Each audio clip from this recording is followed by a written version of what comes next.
This is Kazimir Malevich's 1916 suprematist painting number 58 in yellow and black. Malevich, a Russian cubist, futurist, then suprematist, made a total break from representational work. In effect, the external visible world simply vanishes, and you have to be in a certain state of mind to like Malevich from this period.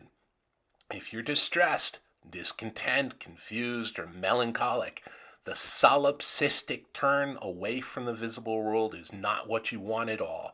You want something in the visible world that makes your world make sense or draws you out of it, not Malevich, or you are going to be in a hellbroth of solipsistic echoing.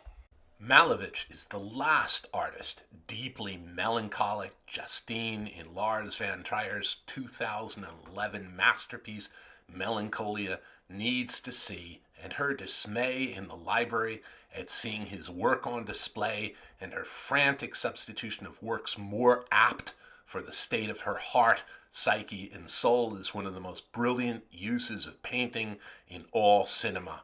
We learn an extraordinary amount about Justine's inner life from these few brief moments of film.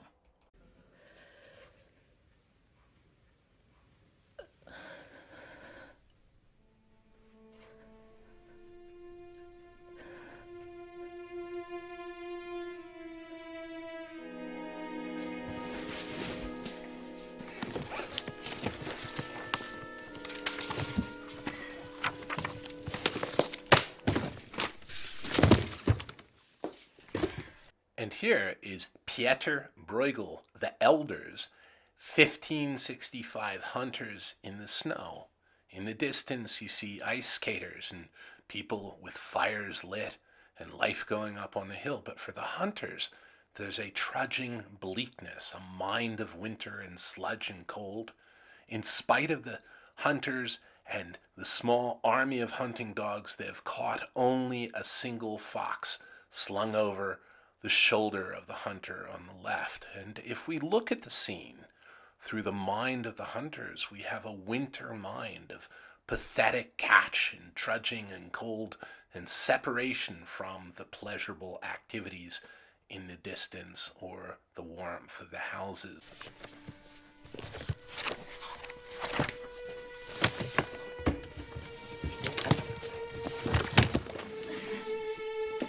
The next thing Juliet puts on display are two images from a single book. They're two masterpieces of pre-Raphaelite art, and both by John Everett Millais, and both first exhibited in 1851, the year of the Great Exhibition and the high noon of Victorian idealism.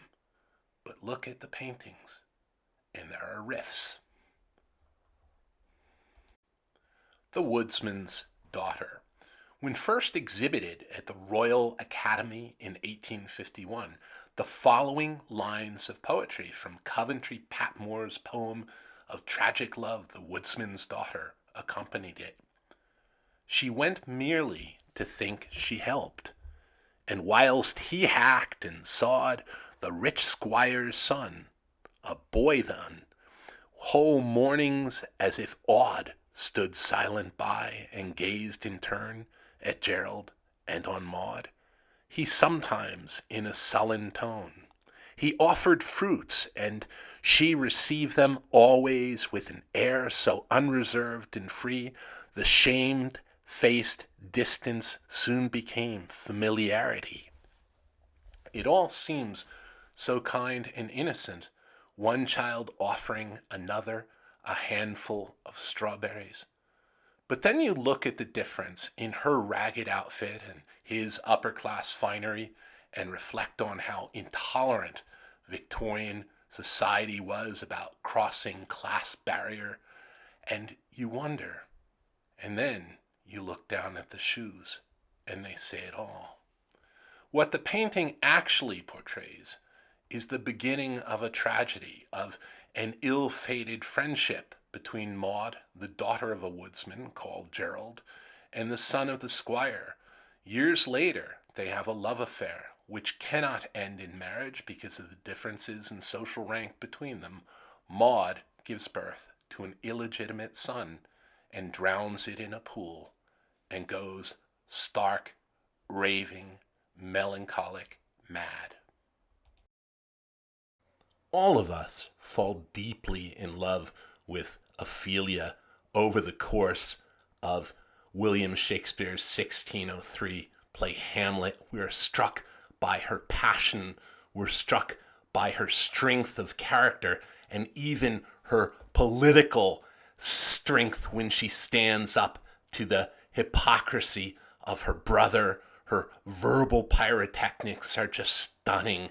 Her loyalty to everyone. And when she's besieged not with a single grief, but compound griefs of her beloved's madness and shutting her down and shutting her out and calling her good kissing carrion and making jokes like it would cost you a groaning to take off mine edge, and then faced with the death of her beloved father. Her final mad speech has not just a fierce poetic intensity, but a kind of poetic truthfulness that simply rends the heart.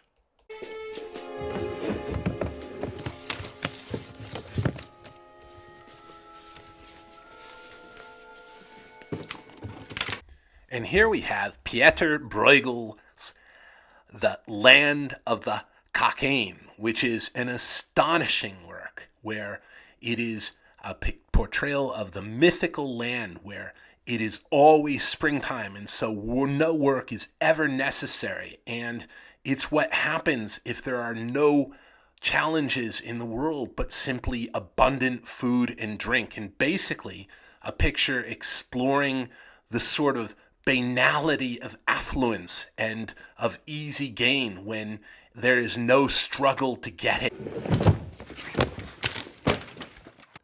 And finally, it is Caravaggio's great painting of David cutting off the head of Goliath, which seems so apt because Justine is not only faced with the crucifixion of her heart, but the utter unmaking of her entire world.